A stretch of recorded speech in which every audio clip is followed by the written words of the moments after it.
Hello guys, good evening. आपण मैंने आज गोटे मंत्र कहबी जोटा कि धन प्राप्तिर मंत्र। आपण निश्चित भाव प्रतिदिन सकाळू जप करंतु बा संध्यारे जप करंतु। आउ गोटे माला धरिक मध्य जप करें 108 थर। आपण मैंने ता पूर्वर चैनल को लाइक आउ सब्सक्राइब करंतु एवं बहुत संख्यार शेयर करंतु। आपण मानकर कमेंट्स मते निश्चित भाव उत्साह प्रदान करुच्ची। आपण बहु संख्यार मोर वीडियो देखुं, तेणु समस्त को धन्यवाद। Thank you all.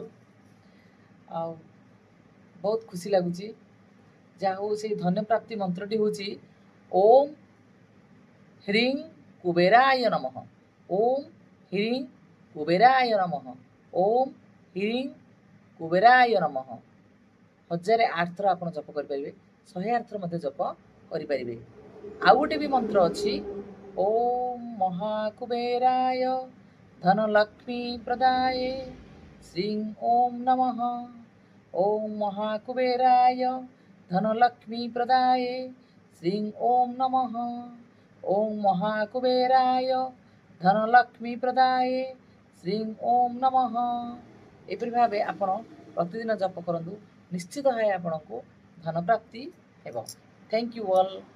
Thank you, universe.